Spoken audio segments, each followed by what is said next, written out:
Super Bowl 59 comes down to what, DJ? What do you think?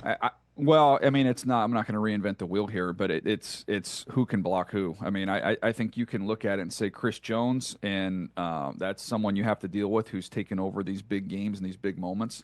So on the Eagles side of things, how do you deal with him? And you've got some injuries that we'll see as we get closer to game time. Hopefully, they're all okay up front. And then on the other side.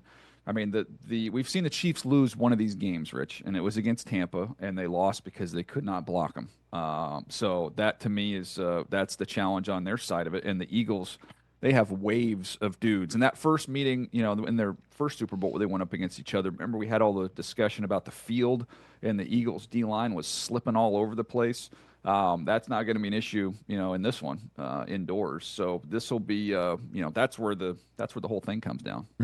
And so it comes down to, I guess I forget who they all now mishmash together.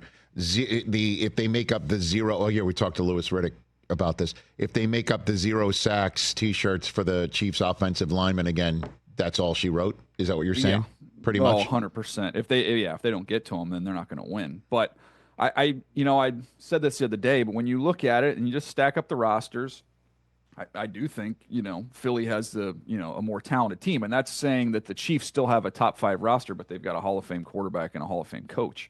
And that's why they've just been on this incredible run that they're on.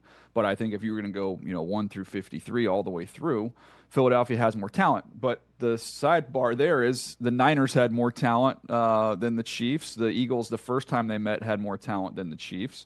I just wouldn't want to be in a game where it's a 3-point game and late in the fourth quarter against that group. You want to try and put them away early if you can. Why is that?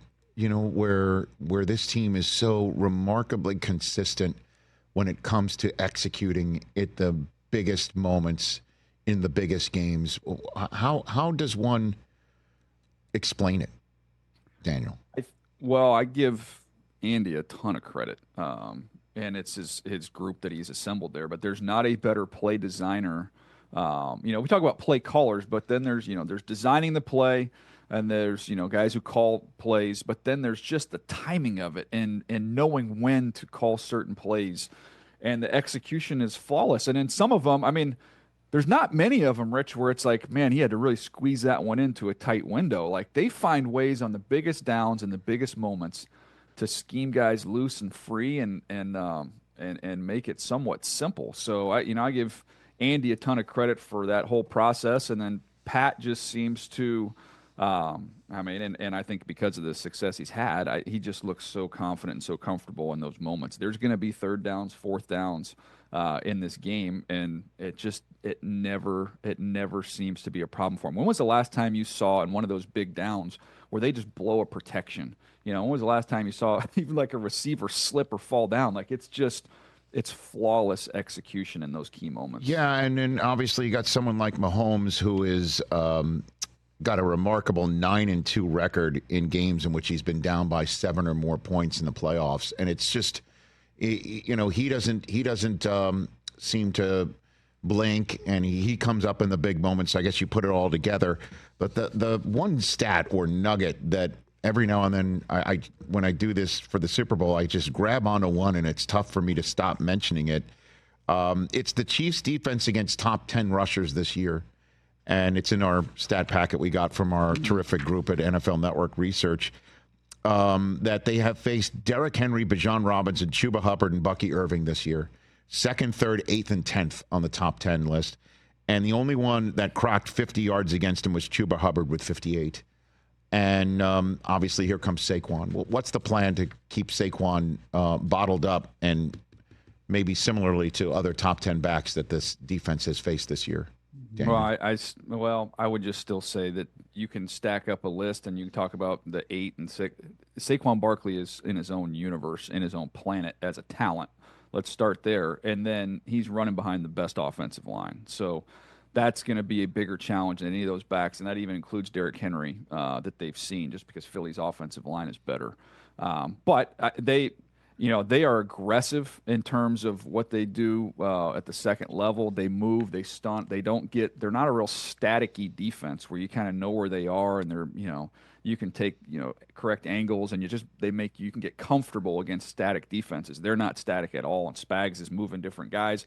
The other thing I would add to that is a lot of times when we think of, how you play the run, we talk about setting the edge and, getting penetration inside, and you got linebackers that can fill. Their corners are outstanding tacklers, and that starts with McDuffie. Like that's a big part of it because these play callers are smart. They know how to leave the proper unblocked defender, and we're going to make this player have to make the tackle repeatedly. And they don't have that mark where you're doing the preparation. You go, okay, this is the guy we're going to leave unblocked this week, and we'll see how he does. So that's why they are just a complete football team on the defensive side of the ball. But they haven't seen Saquon Barkley, and they haven't seen this massive offensive line. So then what do the Chiefs need to do offensively, do you think, against this team? Obviously, you mentioned blocking up front. Totally get it. But when it all comes down to it in Super Bowl 59, we need to see what from this Chiefs offense to win? Patience. Vic Fangio is not going to give up big plays. He play that umbrella coverage. They're going to play top down.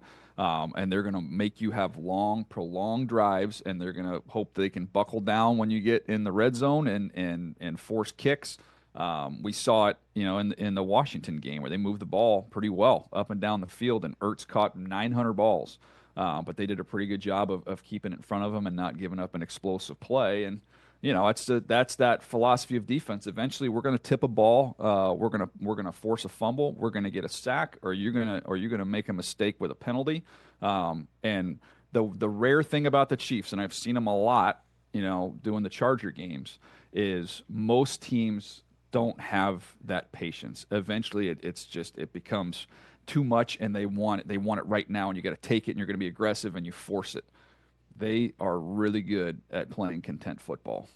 Yeah, taking the don't go broke, making a profit. Making a profit. Exactly. That's 100%. The old school, the Jerry Burns phrase from back in the day. So one of the only, I guess, clean phrases. What's your gut call on the game then? What do you think? I don't have sometimes you're like, oh, this is just a bad matchup. I for a certain team in a certain way, I think they match up so well against one another. I ended up going with the Eagles in a closer game, which I've just argued the entire conversation. That's not possible to beat the Chiefs in a close game. So my confidence level very low, but I'm going to go with Jalen Hurts having a big game. I do think the focus will be on Saquon.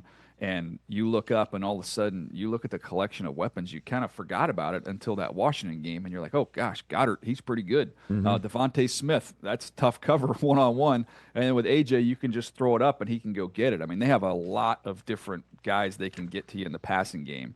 And the one prediction I'll have in this game, Rich, the one prediction I'll have is that I think Nick Sirianni, he's able to get one where they properly guess on when Spags is going to bring it, and they end up hitting Saquon on a screen, and it goes for a big one. So that's my one prediction for this. Interesting. Yeah, Hurts has had 300 or more passing yards, 40 or more rush yards, no interceptions in 2 of his 3 career games against Kansas City, and has only one other such game in his career, and that was Week 15, 2020 at Arizona. So he's not going to blink just seeing the Chiefs uniforms in front of him. I'm excited. Listen, I know that there's Chiefs fatigue, and we saw this matchup 2 years ago, but I'm excited for it, man. There's so many matchups within this game that are intriguing, and a lot of it's there at the line of scrimmage. So I think it's a great matchup. I think it's going to be a great game. Catch the Rich Eisen Show every single day on the Roku channel, 12 to 3 Eastern, for free.